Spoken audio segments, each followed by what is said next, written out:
Hi there.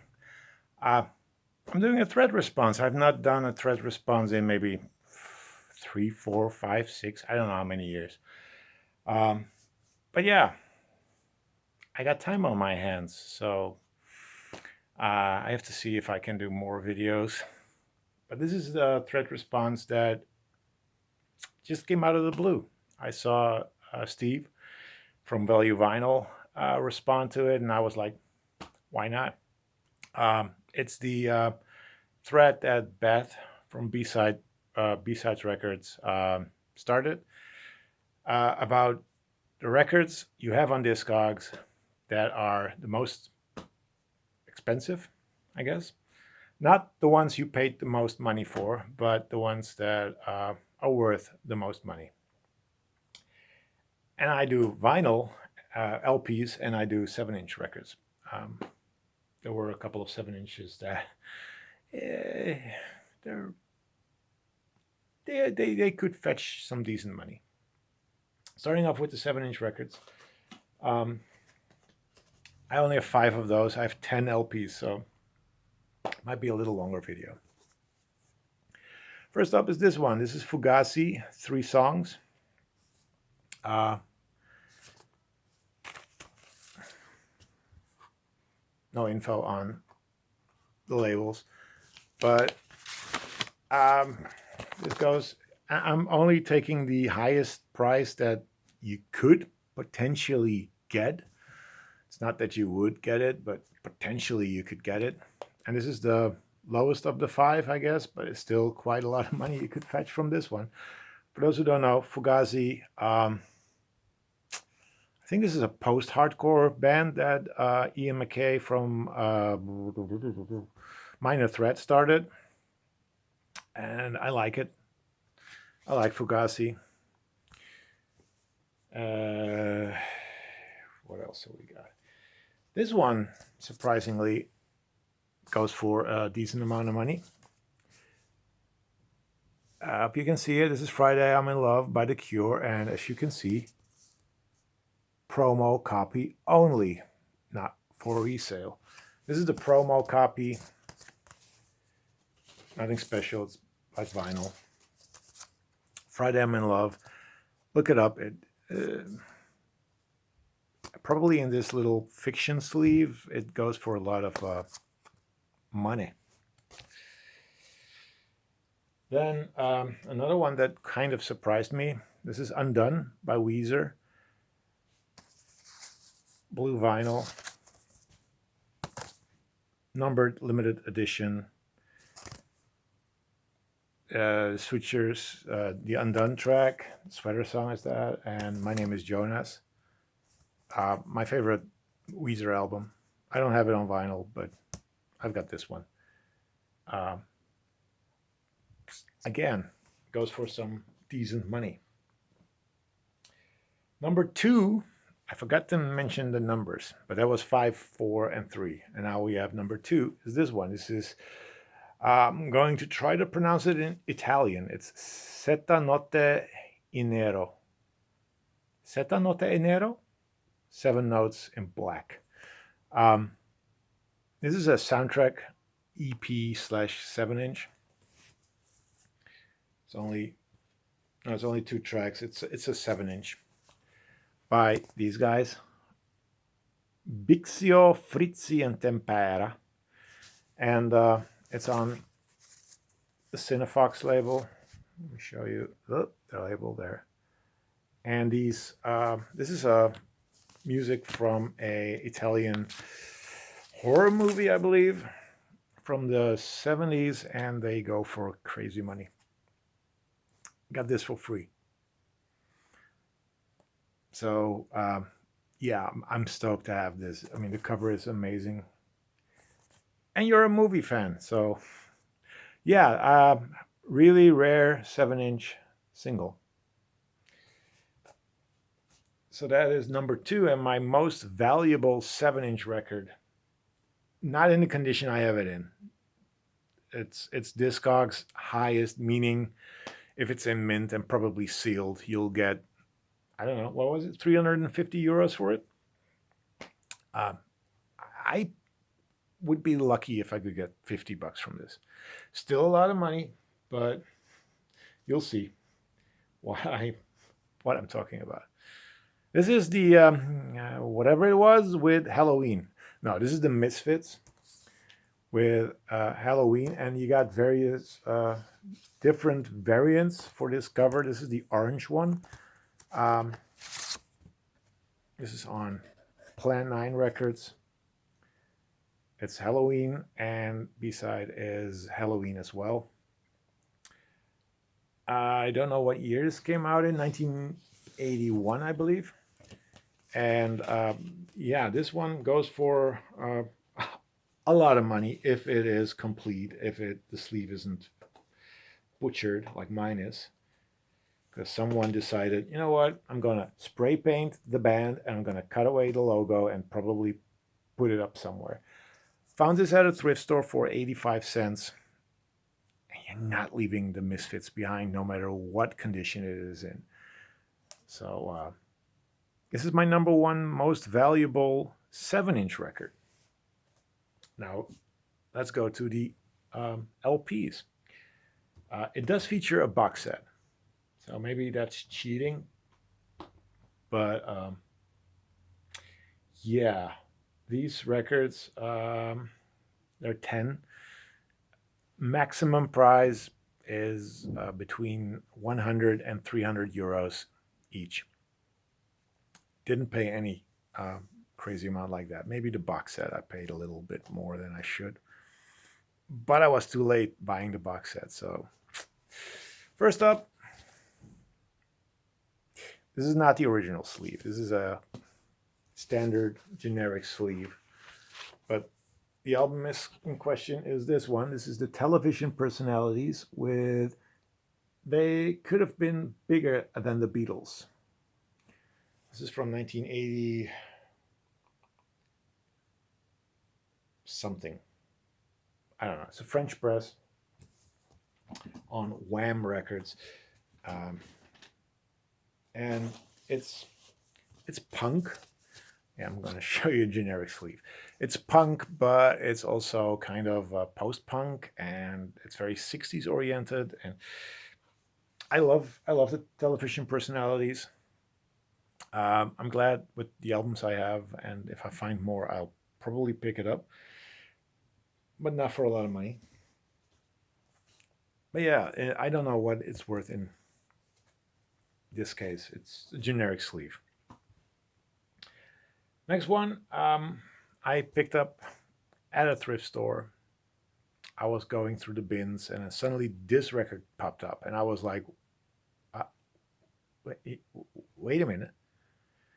This cannot be true. So I picked it up and didn't look up what it was because I knew what it was. But at home, I noticed that, hey, this is a pretty expensive record. This is Trees with The Garden of Jane Delaunay. And we have a Dutch pressing, which is not as much, doesn't go for as much as the UK pressing. It's on orange CBS label. But you got sort of, what is it? Psychedelic folk music. I don't know how to describe it. Love the cover. Would have picked it up anyway. But it's Trees. And yeah, it goes for a good amount of money. Another one I found at a thrift, probably also €1, is this one. This is Fathering Gay, self-titled album featuring Sandy Denny. It's gatefold. That's the back, and this is why it's probably priced so high. It's original Pink Island, but it could be that this is not the original Pink Island. So I might be cheating. I haven't checked that out. Back in the day, I would just say, oh, I got Fathering Gay, and I press, into the collection, meaning that I didn't do much really research. So it could be that there's another island label that's pink. That might be that one. So I'm cheating probably, but I don't care. Fotheringay, folk rock from the UK, connected to Fairport Convention, and I liked it. I love the cover. Next one, I'm definitely not cheating. I picked this up uh, probably the late 90s when I started collecting vinyl, and I'm glad I did because it goes for silly money right now. And in the shape mine is in, I can fetch a good, decent dollar for it. And that's Alice in Chains Facelift. This has not been reissued. Uh, I don't know why. It is on CBS. That's Columbia. That's Sony. And that could be Music on Vinyl. So I don't know why Music on Vinyl didn't jump on Facelift. Maybe the rights are insane, and meaning that nobody knows where the rights are. Comes in the original inner sleeve, and it has red CBS label. But yeah, this is my favorite Alice in Chains album. We Die Young, Man in a Box, Bleed the Freak, Love Hate Love. Good album. I'm really, really happy that I picked this up back in the day. Didn't pay a buck for it, by the way. Probably about 20 at the time guilders, which would be about 15 euros. Yeah, I did good. Next one is another thrift find. Again, probably paid a buck for it. Found this years ago. I don't remember when, but this is Toe Fat, self-titled debut album. This is the UK pressing. And it's on Parlophone. This is progressive rock, and there's a version from the US on Rare Earth that has two sheep here. Here's two naked people. It's a weird ass cover. It's toe people, but I love this cover. I love the album. I'm so glad I picked it up. Again, for a buck. This one goes for crazy money, and this is the I forgot to count them. It's 10, 9, 8, 7. Number 6. Number 6. Number 5. The Melvins. Melvins Records, original copies, by the way, that go for a good amount of money. And this one's called Lysol, and I believe there's a version which has a sticker here with the name Lysol on it.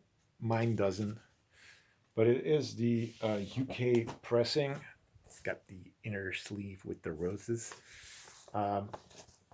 This is on, what is it? Tupelo Recording Company. That's the UK distribution label that did this.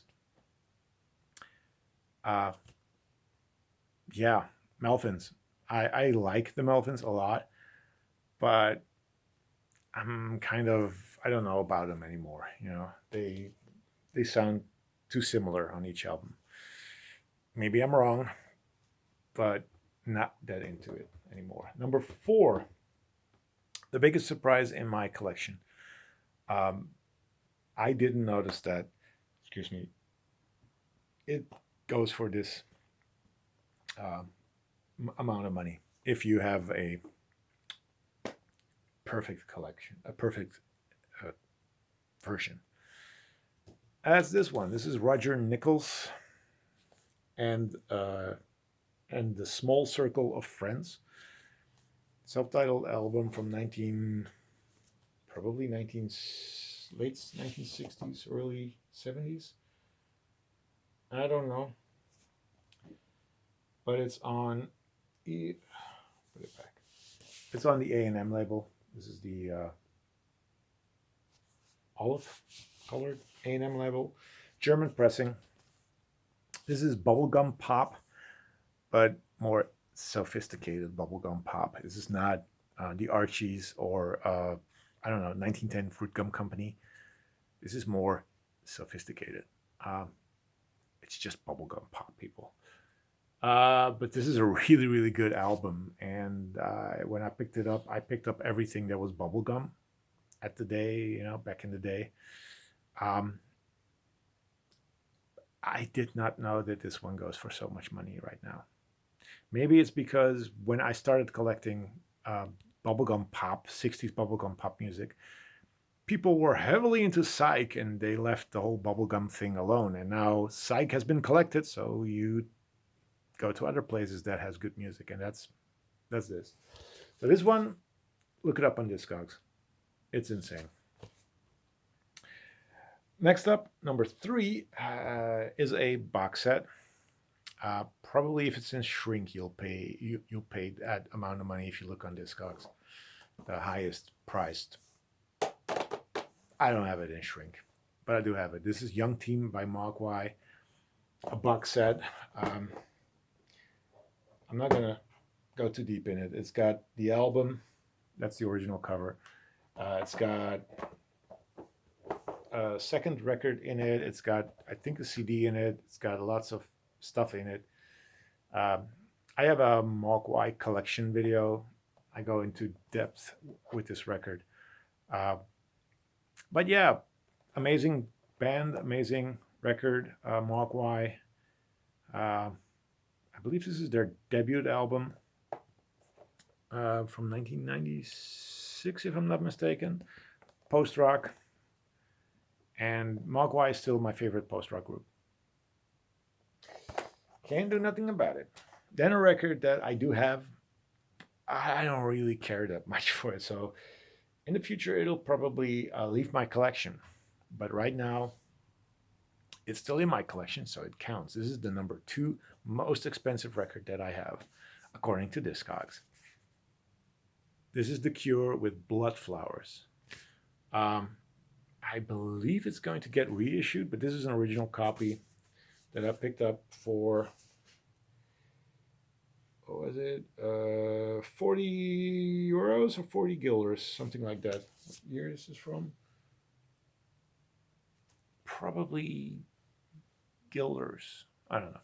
It's on Fiction, custom sleeves. This is from 2000. A return to their dark sound, not their pop sound. At the time, I was happy I bought it. Now I'm happy I have it because if I want to get rid of it, it can give me some money. So yeah, The Cure, Blood Flowers. And the number 1 most expensive record that I have is a record I picked up for $2. Now, if you go to Discogs and you look at the record, the prices, they have shot high because the person who is the main part of this quartet, it's a jazz record, he passed away not too long after I picked it up. $2 at the thrift store. This is the Misha Engelberg quartet. From 1966. This is as featured at the Newport Jazz Festival 1966, starring Piet Noordijk, Han Benning, and Rob Langerijs. I bought this because A, the cover looks awesome, and B, it's Han Benning. Han Benning is one of the most amazing Dutch jazz drummers out there. He's a genius, I could say. That's the back. It's on, I believe, Art Tone. There you are, Orange Art Tone, Dutch label. So it's a Dutch pressing, Dutch group. So there's not a lot of copies out there. It's the only copy there is. Well, there's, I think, a second copy, but I don't know what country it's from. It's not been reissued. My copy is in great shape. The vinyl is it's in pretty good shape. There's a little spot on here that is damaged, so I probably will not get the highest price for this, but great record. A mix of Bob and a little bit more of an avant-garde jazz sound. So if you like that, check it out. This guy, by the way, that's Misha Mengelberg, and he started one of the most famous jazz clubs in Holland called Bimhuis in Amsterdam. So if you love jazz music and you visit Amsterdam after the whole Corona thing, you can go to the Bimhuis, and then he started that and enjoy some jazz. That's it. That's my video. That's my little thread response to your question, Beth. Hope you enjoyed it. Hope it is interesting enough. And I don't know if I'm going to do more videos this week or shoot them this week. I don't know, because I have time, but I have a 3-year-old son, so he demands time. Thank you for watching. Thank you for this great question, and bye-bye.